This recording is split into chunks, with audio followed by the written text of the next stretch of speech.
Hello student आज हम फलन का सातत्य फाइंड आउट करेंगे किसी पॉइंट पर जिसमें एल हॉस्पिटल रूल लग रहा है। तो इस वजह से स्टूडेंट आज हम एल हॉस्पिटल रूल थोड़ा पहले ही बता दे रहे हैं ताकि प्रॉब्लम को सॉल्व करने में आपको कोई प्रॉब्लम ना हो। तो स्टूडेंट्स ये फंक्शन है F x is equal to limit X tends to A X square minus A square upon X minus A. देखिए स्टूडेंट्स ये जो मैं सॉल्व किया हूं एल हॉस्पिटल रूल से सॉल्व किया हूं और एल हॉस्पिटल रूल से सिर्फ और सिर्फ एक ही स्टेप में आ गया है। और जरा बिना इसको एल हॉस्पिटल रूल लगाए सॉल्व कीजिए तो देखिए क्या होता है। तो F x is equal to limit X tends to A X square minus A square upon X minus A. ये फंक्शन है आपका। अब इसमें लिमिटिंग वैल्यू फिलअप करिए। जब लिमिटिंग वैल्यू फिलअप करेंगे तो क्या होगा, A square minus A square upon A minus A, it become 0 upon 0 हो गया। यह इनडिटर्मिनेंट वैल्यू होता है स्टूडेंट। 0 अपॉन 0 ये क्या होता है, इनडिटर्मिनेंट वैल्यू। जब ऐसा केस आता है 0 अपॉन 0 के केस में तो वहां क्या यूज कर लेते हैं स्टूडेंट, एल हॉस्पिटल यूज कर लेते हैं। और नहीं अगर एल हॉस्पिटल यूज करना चाहते हैं तो आपको इस फंक्शन को क्या करना पड़ेगा, सिंप्लीफाई करना पड़ेगा। क्या करना पड़ेगा, सिंप्लीफाई करना पड़ेगा इस फंक्शन को। जब आप सिंप्लीफाई कर लेंगे तब लिमिटिंग वैल्यू रखेंगे तब वो 0/0 के केस में नहीं आएगा, है ना स्टूडेंट। 0/0 के केस में नहीं आएगा, मतलब वेल डिफाइंड वैल्यू आएगा, कोई फाइनाइट नंबर वैल्यू आ जाएगा। तो देखें F x is equal to limit X tends to ए।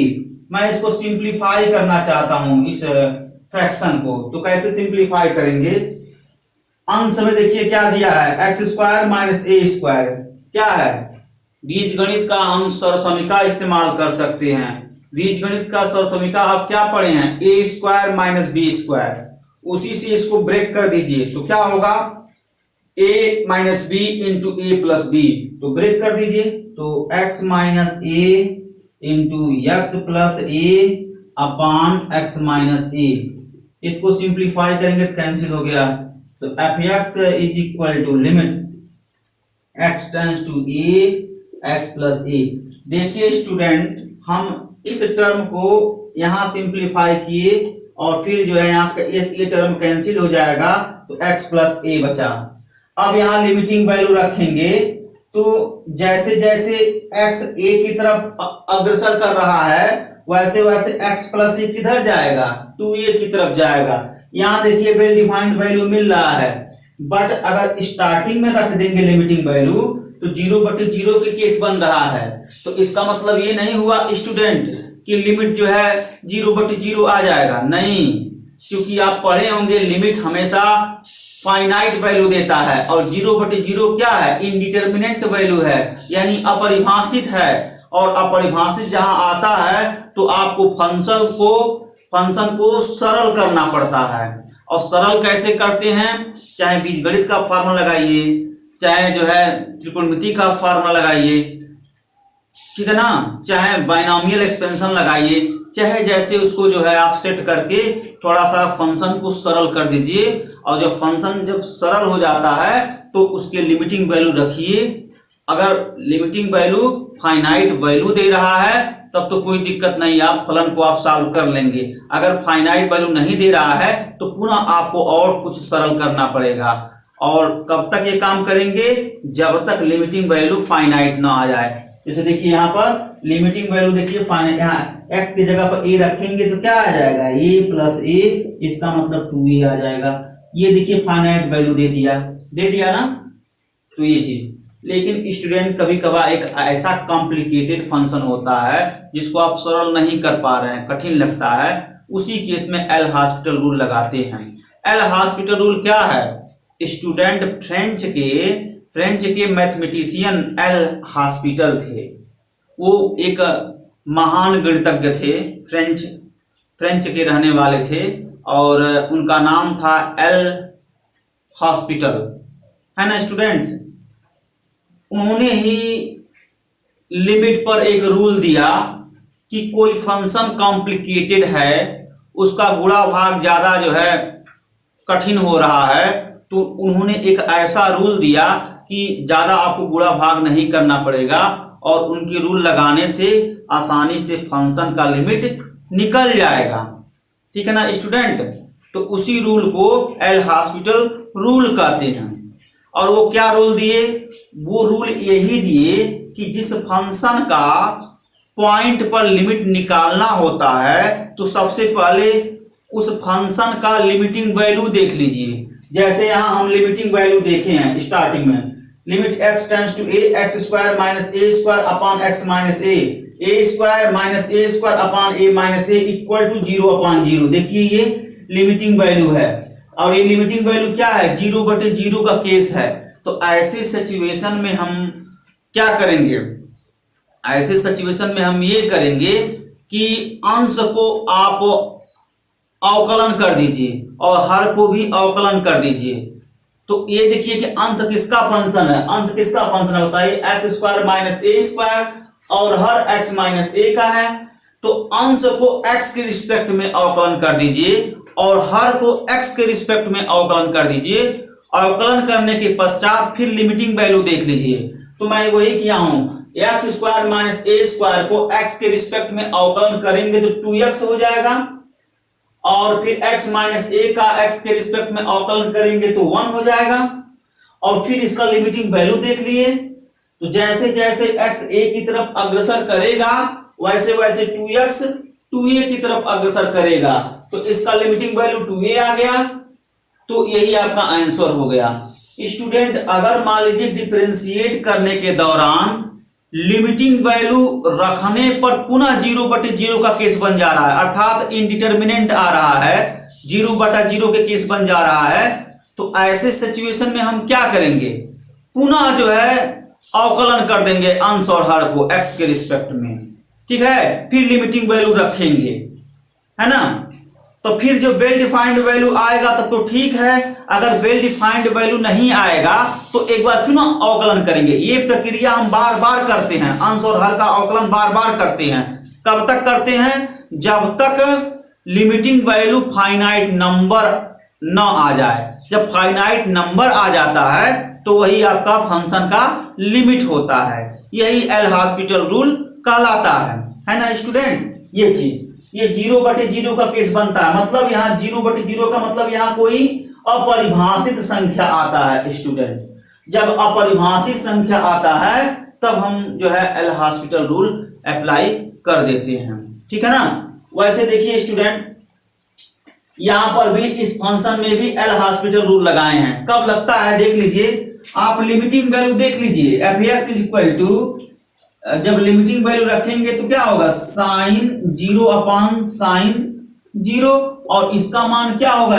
इसको काट करके 1 मत लिख दीजिएगा तो ये कट जाएगा, 1 आएगा। ऐसा नहीं है, इसका वैल्यू रख करके तब काटते हैं, अर्थात साइन 0 का मान 0/साइन 0 का मान 0। और ये क्या है? ये इनडिटरमिनेंट है, मतलब अपरिभाषित है। ठीक है ना। ये जो है अपरिभाषित वैल्यू है। और जब ये अपरिभाषित है तब क्या करेंगे? एल हॉस्पिटल रूल लगाएंगे। तो एल हॉस्पिटल रूल जब लगाएंगे तो क्या आएगा? fx इज इक्वल टू, ये आपका हो जाएगा limit x tends to a, sorry x tends to 0। अब ये क्या करेंगे? अंश को अवकलन कर देंगे x के रिस्पेक्ट में। जब अवकलन करेंगे तो cos 2x हो गया और ये 2x इनडायरेक्टली पार्ट है तो 2x का एक बार और अवकलन करेंगे तो 2x का अवकलन x के रिस्पेक्ट में क्या होगा? 2 होगा। इसी में मल्टीप्लाई करेंगे। ठीक है ना। प्राचलित अवकलन पढ़े होंगे तो क्या करते हैं? उसके वेरिएबल को मान करके स्टैंडर्ड फॉर्म में कन्वर्ट करते हैं। आप पढ़े होंगे। उसके बाद से क्या करते हैं? उसका अवकलन करके गुणा कर देते हैं। तो यही होता है ना। अब फिर क्या है? साइन 3x का फिर एक बार अवकलन करेंगे तो cos 3x, फिर 3x का करेंगे तो 3 हो गया, है ना। तो अंश और हर को एक एक बार अवकलन कर दिए हम x के रिस्पेक्ट में। फिर क्या करेंगे? इसका लिमिटिंग वैल्यू इसी में रखिए और जब लिमिटिंग वैल्यू रख देंगे स्टूडेंट तो देखिए क्या आ रहा है? 2 cos 0 अंश बटे 3 cos 0 अंश। जीरो अंश, और ये वैल्यू cos जीरो का मान 1 होता है। ये देखिए आसानी से जो है एफ एक्स का मान 2/3 निकल गया है ना स्टूडेंट। एक बार अवकलन किए, एक बार अंश को अवकलन किए हम और हर को अवकलन किए, फिर लिमिटिंग वैल्यू देख लिए और लिमिटिंग वैल्यू 2/3 आया। अगर मान लीजिए एक बार अंश का अवकलन किए, एक बार हर का अवकलन किए और लिमिटिंग वैल्यू देख रहे हैं, तो पुनः 0/0 का केस बन रहा है, तो पुनः अवकलन कर देंगे अंश और हर को, ठीक है। फिर लिमिटिंग वैल्यू देखेंगे, फिर जो है 0/0 का केस बन रहा है, तो पुनः अवकलन कर देंगे अंश और हर को, और फिर लिमिटिंग वैल्यू देखते हैं। कब तक ये प्रक्रिया करते हैं? जब तक कोई फाइनाइट वैल्यू आ न जाए, ठीक है। तो इसी प्रोसीजर को हम क्या बोलते हैं? एल हॉस्पिटल रूल बोलते हैं।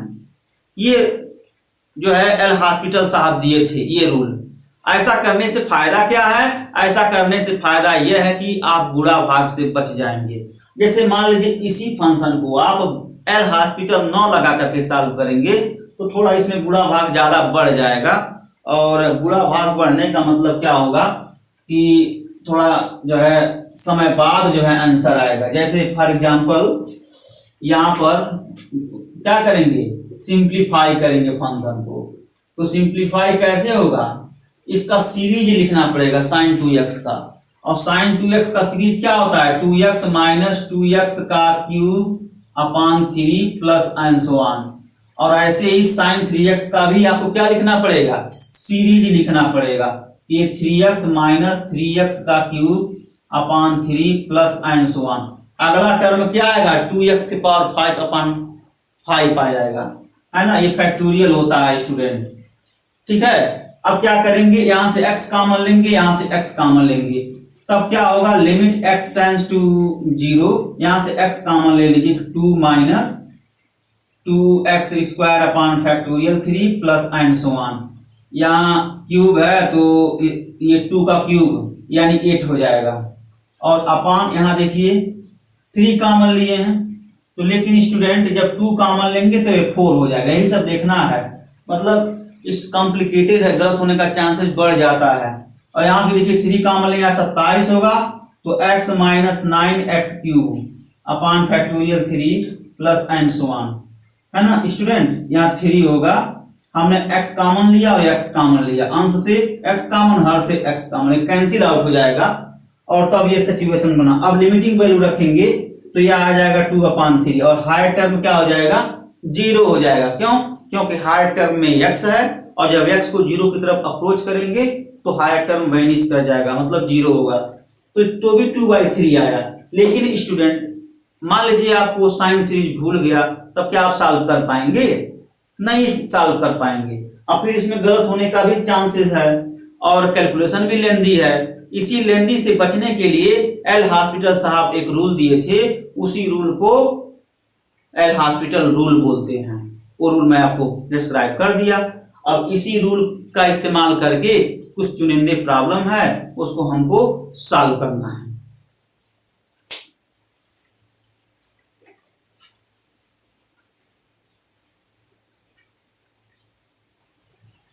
तो स्टूडेंट देखिए एक प्रॉब्लम है, और ये क्या है? फलन दिया है अलग अलग पॉइंट पर, जब x का मान 0 से छोटा है और जब x का मान 0 से बड़ा है, तो फलन f(x sin 3x upon sin 5x है, और जब x का मान 0 है तो फलन f(x 0 है ना। इसको रीड कर लेंगे ना स्टूडेंट। ये देखिए not equal to 0, not equal to 0 का मतलब क्या हुआ? इसके कितने केस बन जाएंगे?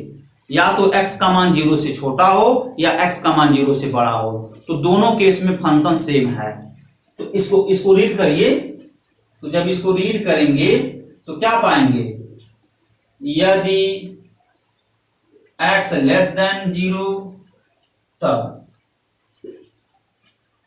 f(x) is equal to sine 3x upon sine 5x। यदि x ग्रेटर देन 0 तब f(x) इज इक्वल टू, यही फंक्शन है, सेम फंक्शन है, sine 3x upon sine 5x। और जब इसको कंबाइन करेंगे ना स्टूडेंट, जब इसको कंबाइन करेंगे तो x नॉट इक्वल टू 0 आ जाएगा। मतलब इसको जब मिला कर लिखेंगे तो x नॉट इक्वल टू 0 आ जाएगा। समझ में आ रहा है ना?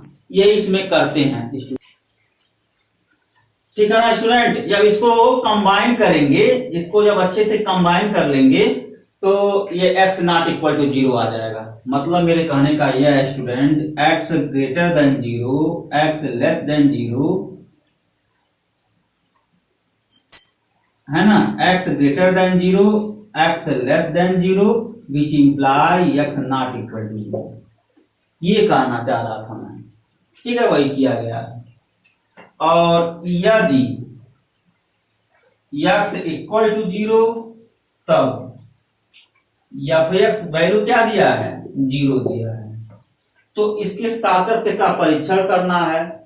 x इक्वल टू 0 पर फंक्शन 0 है, x लेस देन 0 पर लेफ्ट हैंड लिमिट निकाल लिया जाए और x राइट हैंड 0 पर राइट हैंड लिमिट निकाल लिया जाए। तो देखिए क्या LHL equal to RHL equal to at point value of the function same आ रहा है, नहीं आ रहा है? अगर सेम आ जाएगा तो बोल देंगे कि कंटिन्यूअस है, सेम नहीं आएगा तो बोल देंगे कि यह जो है डिसकंटिन्यूअस है, मतलब असतत है। तो चलिए, या असतत है उसको बोल देंगे सतत नहीं है, दोनों शब्द एक ही है। तो परिभाषा से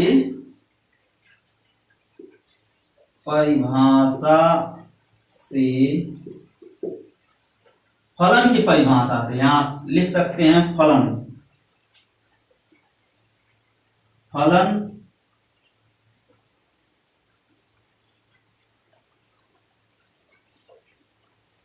की परिभाषा से, है ना स्टूडेंट? फलन की परिभाषा से क्या हो जाएगा? f(x) at point x equal to 0 क्या हो जाएगा? f(x) at point x equal to 0, ये आपका जो हो जाएगा ये 0 वैल्यू होगा, अर्थात f(0) का जो वैल्यू है 0 हो गया। अब आप क्या निकाल लें? लेफ्ट हैंड लिमिट निकाल लें, इस पॉइंट पर लेफ्ट हैंड लिमिट। तो ये आपका लेफ्ट हैंड लिमिट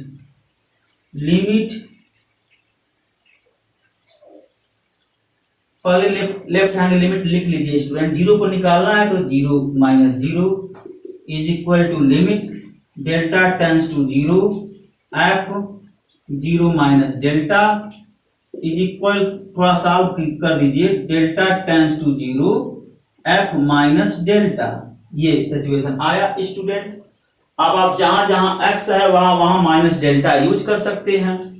तो स्टूडेंट थोड़ा सा सिंप्लीफाई करिए, 0 minus 0 is equal to limit delta tends to 0, और ये आपका आ जाएगा sine minus 3 delta upon sine minus 5 delta.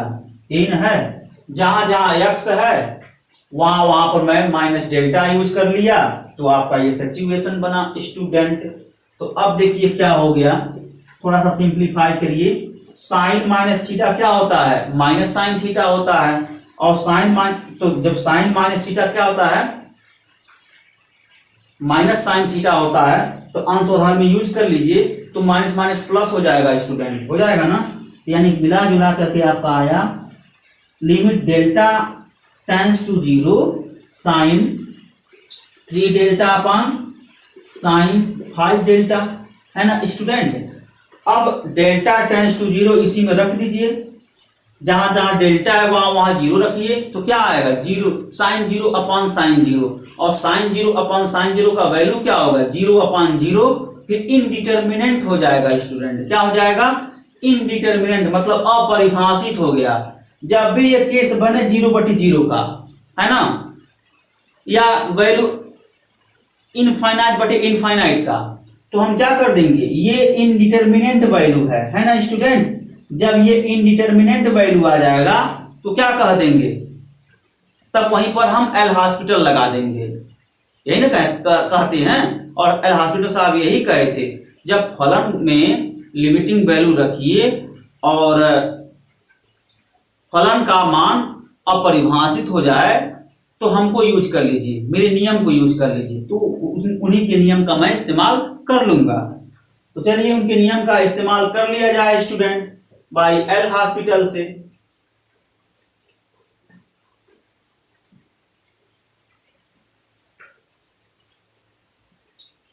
F zero minus zero is equal to limit del tends to zero. अंश और हर को अलग अलग अवकलन करना है, और ऐसा नहीं करना है ये अंश बटे हर के वहां डिवीजन रूल लगा दीजिए, यानी हर गुणे अंश का अवकलन माइनस अंश गुणे हर का अवकलन अपान हर का स्क्वायर, ये नियम नहीं लगाना है। आपको सेपरेट अंश को अवकलन कर देना है और हर को अवकलन करना है, अलग अलग करना है अवकलन। किसके रिस्पेक्ट में करेंगे?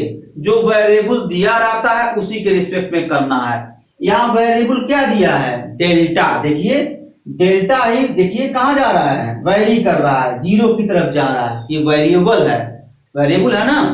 कैसे? देखिए यहीं से हम वेरिएबल पहचानते हैं। देखिए डेल्टा वेरी कर रहा है, जब डेल्टा वेरी करेगा इसका मतलब डेल्टा वेरिएबल है। जब डेल्टा वेरिएबल है तो अंश को डेल्टा के रिस्पेक्ट में अवकलन कर दीजिए, हर को डेल्टा के रिस्पेक्ट में अवकलन कर दीजिए। तो करिए अवकलन, तो क्या हो जाएगा? 3 cos 3 delta upon 5 cos 5 delta. अब इसका लिमिटिंग वैल्यू यूज कर लीजिए, तो 3 इंटू 1 अपान 5 इंटू 1, और फाइनली इसका मान 3/5 आया। तो लेफ्ट हैंड लिमिट का मान 3/5 आ गया। ऐसे ही स्टूडेंट राइट हैंड लिमिट भी निकाल लीजिए। Right hand limit f 0 plus 0 is equal to limit delta tends to 0 f 0 plus delta, it becomes limit delta tends to 0 f delta. और स्टूडेंट अब ये क्या होगा? ये आपका हो जाएगा limit delta tends to 0 sine 3 delta upon sine 5 delta, ठीक है ना। और f 0 plus 0 is equal to, यहाँ लिमिटिंग वैल्यू रखिए, तो जहां जहां डेल्टा है वहां 0 रखिए, तो क्या आ रहा है? साइन 0 अपान साइन 0 आ रहा है। और साइन 0 अपान साइन 0 का मान क्या हो जाएगा? 0/0। 0/0 को हम अपरिभाषित कहते हैं, 0/0, ठीक है, 1/0, ये सब अपरिभाषित वैल्यू हो गया स्टूडेंट। 0/0, 1/0, ये सब क्या हो गया? ये सब के सब अपरिभाषित वैल्यू हो गया। और जब अपरिभाषित वैल्यू हो गया तो क्या क्या लगा देंगे नियम? एल हॉस्पिटल रूल लगा देंगे। तो एल हॉस्पिटल रूल यहाँ लगा देंगे। तो समझ में आ रहा है ना? जब हम लिमिटिंग वैल्यू यहाँ रखेंगे तो 0/0 का केस बन जाए, इनफाइनाइट बटे इनफाइनाइट का केस बन जाए, 1/0 का केस बन जाए, ठीक है ना। तो 1 के पावर इनफाइनाइट का केस बन जाए। ये सब क्या है? ये सब जो है इनफाइनाइट जो है केसेज हैं, है ना। तो जब ये इनफाइनाइट वैल्यू है तो इनफाइनाइट के केस में हम क्या करते हैं? एल हॉस्पिटल रूल लगा देते हैं। तो एल हॉस्पिटल रूल आप लगा दीजिए स्टूडेंट। जब लगाएंगे तो क्या आएगा? Limit delta tends to 0 3 cos 3 delta upon 5 cos 5 delta. और ये स्टूडेंट आपका हो जाएगा 3 into 1 upon 5 into 1 is equal to 3/5। ये आंसर हो गया। समझ पा रहे हैं ना स्टूडेंट? अब देखिए यहाँ पर आप क्या देख रहे हैं? यहाँ पर हम ये देख रहे हैं लिमिट तो एग्जिस्ट कर गया, लिमिट एग्जिस्ट कर गया, लेकिन फंक्शन का जो वैल्यू है वो लिमिट के इक्वल नहीं आया। मतलब यहाँ पर हम ये देख रहे हैं राइट हैंड लिमिट इसके इक्वल है लेफ्ट हैंड लिमिट के, लेकिन स्टूडेंट फंक्शन का वैल्यू इक्वल नहीं है। आप देखिए लेफ्ट हैंड लिमिट क्या आया? 3/5 आया, और राइट हैंड लिमिट 3/5 आया, लेकिन f0 का मान क्या 3/5 है? नहीं, f0 का मान देखिए 0 है। तो क्या 0 3/5 के इक्वल होगा? नहीं। तो यही केस बना ना। तो क्या हो गया? फंक्शन जो है असतत हो गया। तो वही लिखेंगे, अर्थात फलन बिंदु x इक्वल टू 0 पर संतत नहीं है। संतत नहीं है, इसको क्या लिख सकते हैं, बोलिए, असंतत है लिख सकते हैं, है ना स्टूडेंट। तो ये आपका प्रॉब्लम है, इस प्रॉब्लम को आप लोग नोट कर लीजिए। स्टूडेंट्स इस प्रॉब्लम को देखें, F x equal to mod x minus one plus mod x minus two. आपको x equal to one, x equal to two पर फलन को क्या करना है, संतत दिखाना है। तो ये माड फंक्शन है स्टूडेंट, और इस माड फंक्शन को संतत दिखाना है। तो पिछले लेक्चर में हम माड ऑफ x को संतत दिखाए थे ना स्टूडेंट। तो कैसे दिखाए थे, माड फंक्शन को ब्रांच फंक्शन में कन्वर्ट कर लेते हैं। अब कैसे कन्वर्ट करेंगे, माड फंक्शन के डिफिनीशन से हम कन्वर्ट कर लेंगे, है ना स्टूडेंट। यही पर टर्मिनल पॉइंट है, यही नहीं जल्दी होता है। अगर कन्वर्ट कर ले जाएंगे तो आसानी से सॉल्व हो जाएगा, नहीं कन्वर्ट कर पाएंगे तो सॉल्व नहीं होगा स्टूडेंट। थोड़ा सा यहाँ देखिएगा कैसे हम फलन को ब्रांच फंक्शन में कन्वर्ट कर रहे हैं, मतलब शाखा फलन में कन्वर्ट कर रहे हैं, ठीक है ना स्टूडेंट। चलिए solution, f x is equal to mod x minus one plus mod x minus two, है ना। जरा स्टूडेंट जो शाखा माड का परिभाषा लिख दीजिए। तो अच्छा ये बताइए स्टूडेंट, ये माड एक्स है, इसको लिख क्या सकते हैं, एक्स माइनस जीरो लिख सकते हैं ना।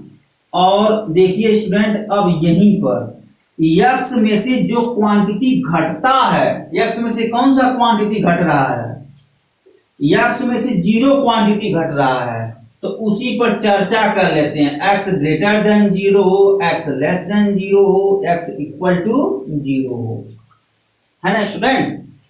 x में से जीरो घट रहा है ना, तो x का मान क्या क्या पॉसिबिलिटी बनाएगा, पॉसिबिलिटी यही ना बनाएगा, x ग्रेटर देन जीरो हो, x लेस देन जीरो हो और x इक्वल टू जीरो हो, यही पॉसिबिलिटी बनाएगा स्टूडेंट।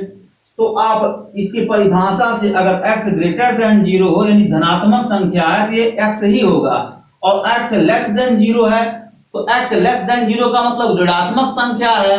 तो ऋण को धन बनाने के लिए क्या करेंगे, माइनस से गुणा कर देंगे। तो ये जो है माइनस एक्स क्या हो जाएगा, धनात्मक संख्या हो जाएगा। और जब x जीरो है तो माड वैल्यू जीरो दे देगा। यही केस बनता है स्टूडेंट, इसी को जो है मॉडुलस बोलते हैं। और मॉडुलस हमेशा पॉजिटिव वैल्यू देता है। आप पढ़े होंगे, जो मॉडुलस होता है, मॉडुलस को हम हिंदी में निरपेक्ष मान बोलते हैं। तो निरपेक्ष मान हमेशा जो है पॉजिटिव वैल्यू देता है, क्लास 7 में पढ़े होंगे। तो उसी को थोड़ा सा हम जनरलाइज कर दिए हैं, ठीक है। यहाँ वाले पढ़े होंगे माइनस 1/2 को हम क्या, इसका निरपेक्ष मान होता है 1/2 है, और क्या। और इसी को हम यहाँ नंबर की जगह पर हम कोई जनरल नंबर ले लिए, सामान्य नंबर ले लिए, और समान नंबर लेकर के एनालिसिस कर दिए, और क्या। आप भली प्रकार जानते हैं निरपेक्ष मान हमेशा पॉजिटिव वैल्यू देता है। तो अगर x ग्रेटर देन जीरो है तब तो कोई दिक्कत नहीं, माड x जो है x ही होगा। और x लेस देन जीरो है तो क्या मतलब हुआ कि x ऋण संख्या है, और ऋण संख्या को धन संख्या बनाने के लिए माइनस से गुणा कर दीजिए, तो माइनस एक्स हुआ, माइनस एक्स भी धन संख्या हो गया। और if x equal to zero है तो वैल्यू क्या आ गया, जीरो आ गया। तो ऐसे हम बनाते हैं। तो वैसे इसको भी देख लीजिए। तो student f x equal to, है ना, यहां x में से क्या घट रहा है यही देखते हैं। x में से 1 घट रहा है ना स्टूडेंट, तो x greater than 1, x less than 1 और x इक्वल टू 0, ये पॉसिबिलिटी बनेगा, ठीक है। अभी तो मैं क्या किया हूं, अभी मैं ये मार्क लिखा हूं, इस मार्क का एनालिसिस है, और फिर इस मार्क का भी तो आपको एनालिसिस करना है। तो अलग अलग आपको एनालिसिस, जैसे मान लीजिए x में से 1 घट रहा है तो पॉसिबिलिटी क्या बनेगा, x greater than 1, x less than 1, x equal to 0। अब फिर देखिए दूसरा माड है, माड x माइनस टू, इस पर भी एनालिसिस कर लीजिए। तो x में से क्या घटाया जा रहा है, 2 घटाया जा रहा है। तो जब 2 घटाया जाएगा तो x greater than 2, x less than 2, x equal to 2, ये पॉसिबिलिटी बनेगा, है ना स्टूडेंट। तो अब देखिए मैं वही किया हूं क्वेश्चन में, इस x इक्वल टू 2 पर मैं यहां कामा लगा करके x इक्वल टू 2 किया हूं। बता दूंगा क्यों किया हूं, क्योंकि x इक्वल टू यहां 0 नहीं होगा स्टूडेंट, ये 1 होगा, ये 1 ही होगा। जो यहां चीज रहता है वही बड़ा छोटा बराबर, यहां देखिए बड़ा छोटा बराबर, ये इंड जो है सेम होता है, वो हमसे 0 लिखा गया था इसके लिए सारी। तो ऐसे करते हैं।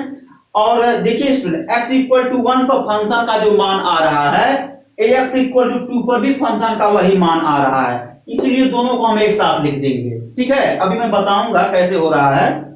तो ये इतना पॉसिबिलिटी बन रहा है। चलिए अब जो है एनालिसिस किया जाए।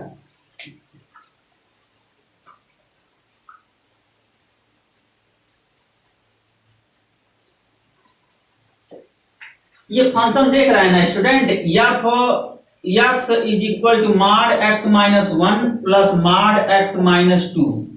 इसमें f1 निकालिए, जहां जहां x है वहां वहां पर क्या फिलअप कर दीजिए, 1 फिलअप कर दीजिए। तो क्या आएगा, f1 माइनस 1 और plus 1 minus 2, f1 it becomes 0 माड और प्लस माइनस 1, और f1 का जो वैल्यू आ गया स्टूडेंट 0 प्लस 1, इट बिकम्स क्या आ जाएगा, ये 1 आ जाएगा। ऐसे f2 निकाल लीजिए अलग अलग। तो f2 निकालेंगे क्या आ गया, माड 2 माइनस 1 प्लस माड 2 माइनस 2, और ये माड 1 और प्लस माड 0, माड 1 का मान 1 और प्लस माड 0 का मान 0, और देखिए 1 आ गया। तो f2 1 आ गया, यहां f2 रहेगा, है ना, f2 1 आ गया और f1 भी 1 आ गया। ये रफ कैलकुलेशन है स्टूडेंट, एग्जाम में छोटी छोटी कैलकुलेशन नहीं करेंगे, ये रफ कैलकुलेशन है। f1 क्या वैल्यू आया, f1 का वैल्यू 1 आ गया और f2 का वैल्यू 1 आ गया, है ना। तो सेम आ रहा है ना वैल्यू, तो इसी वजह से पॉइंट यहाँ x equal to 1 x equal to 2 रख दिए, इसको न लिखिए यहाँ। और इसका वैल्यू क्या आ गया, इस पर वैल्यू जो है यदि देखिए इस पर वैल्यू फंक्शन का 1 आ रहा है ना स्टूडेंट। अब ये और ये दो बचे हैं, इस पर हम जिक्र करते हैं, देख लीजिए अच्छे से कैसे वैल्यू निकाले हैं।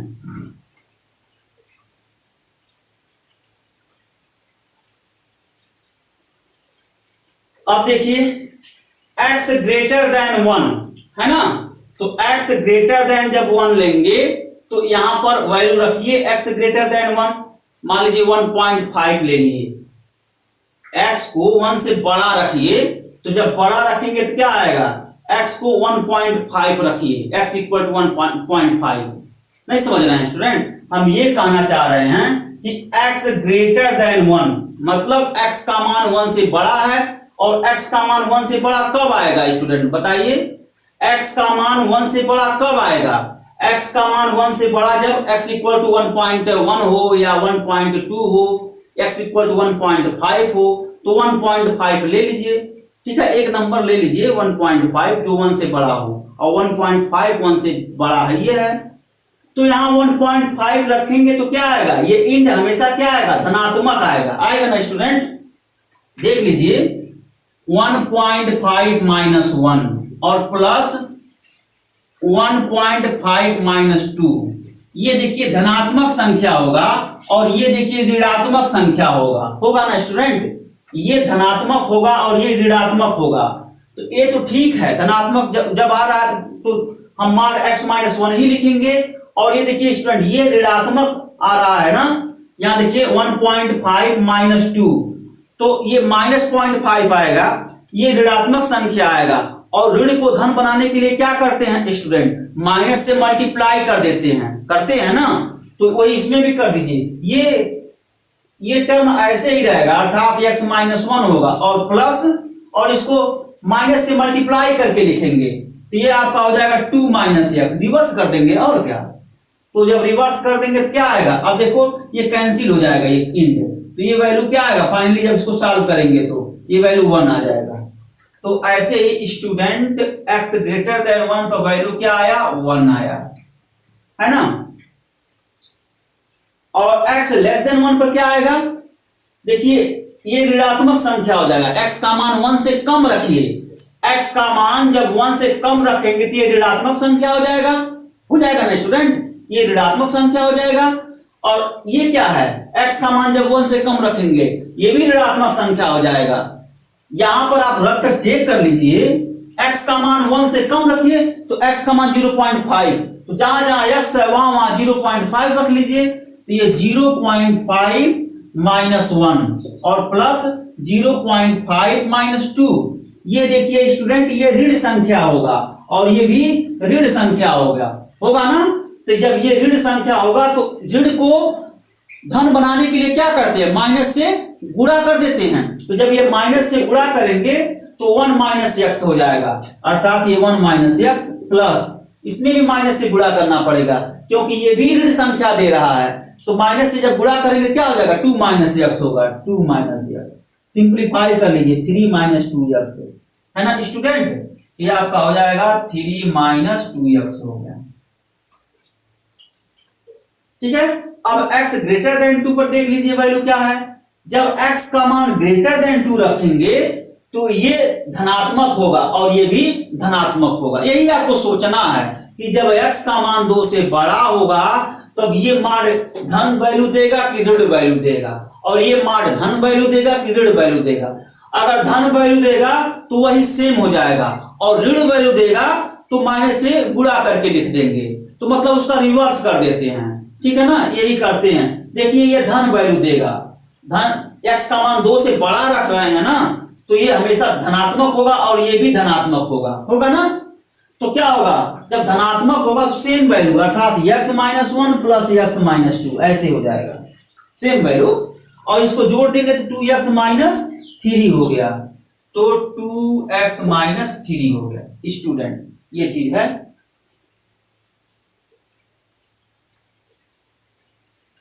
ना स्टूडेंट। ये value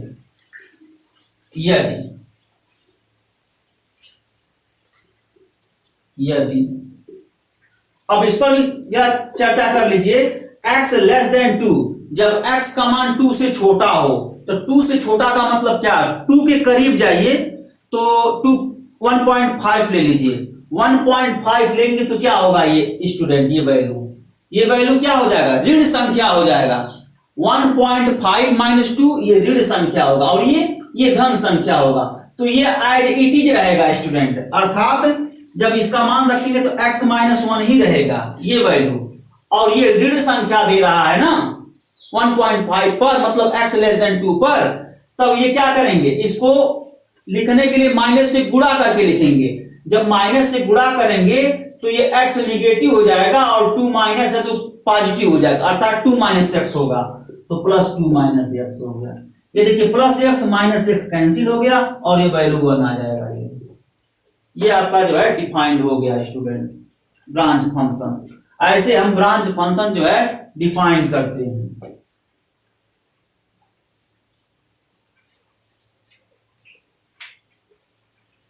F x equal to mod x minus 1 plus mod x minus 2, है ना, ये ब्रांच फंक्शन है। इस तरीके से हम डिफाइन करते हैं स्टूडेंट। और बस समय ज्यादा हो गया है, इसको x इक्वल टू 1 और x इक्वल टू 1 और x इक्वल टू 2 पर आपको सम तक चेक करना है। तो मैं नोट में सॉल्व किया हूं, जो कॉम्प्लिकेटेड था मैं बता दिया हूं और मैं नोट में सॉल्व किया हूं, और नहीं होगा तो मैं ऑडियो वॉइस भेज दूंगा। कैसे हम x इक्वल टू 1 पर लेफ्ट हैंड लिमिट निकाले हैं, कैसे राइट हैंड लिमिट निकाले हैं, वैसे तो आप लोग समझ जाएंगे क्योंकि ब्रांच फंक्शन पर हम पॉइंट पर left hand limit right hand limit हम बताए थे। वैसे अब इसका देखिए लेफ्ट हैंड लिमिट निकालेंगे तो कौन सा फंक्शन लेंगे, फंक्शन आपका ये हो जाएगा, और राइट हैंड लिमिट निकालेंगे 1 पर तो कौन सा फंक्शन लेंगे, फंक्शन आपका कांस्टेंट फंक्शन हो जाएगा, ठीक है ना। ये तरीका है। एक बात और मैं बताना चाहूंगा स्टूडेंट, कांस्टेंट फंक्शन हमेशा कंटिन्यूअस होता है, एवरीवेयर कंटिन्यूअस। तो एवरीवेयर कंटिन्यूअस में कौन कौन से फंक्शन हो गए, polynomial function, constant function everywhere continuous होता है। तो एग्जाम में आ भी सकता है क्वेश्चन कि to show that, sorry student आप लोग तो हिंदी मीडियम है, एग्जाम में तो आ सकता है क्वेश्चन कि सिद्ध कीजिए कि अचर फलन कंटिन्यूअस होता है एवरीवेयर, हर पॉइंट पर अचर फलन कंटिन्यूअस होता है। तो स्टूडेंट आप लोग होमवर्क ले लीजिए हमसे, आप लोग सॉल्व करके दिखाइएगा। क्वेश्चन आपका यह है कि सिद्ध कीजिए कि अचर फलन हर बिंदु पर संतत होता है ना स्टूडेंट, ये आप लोग सॉल्व करेंगे। Okay, thanks.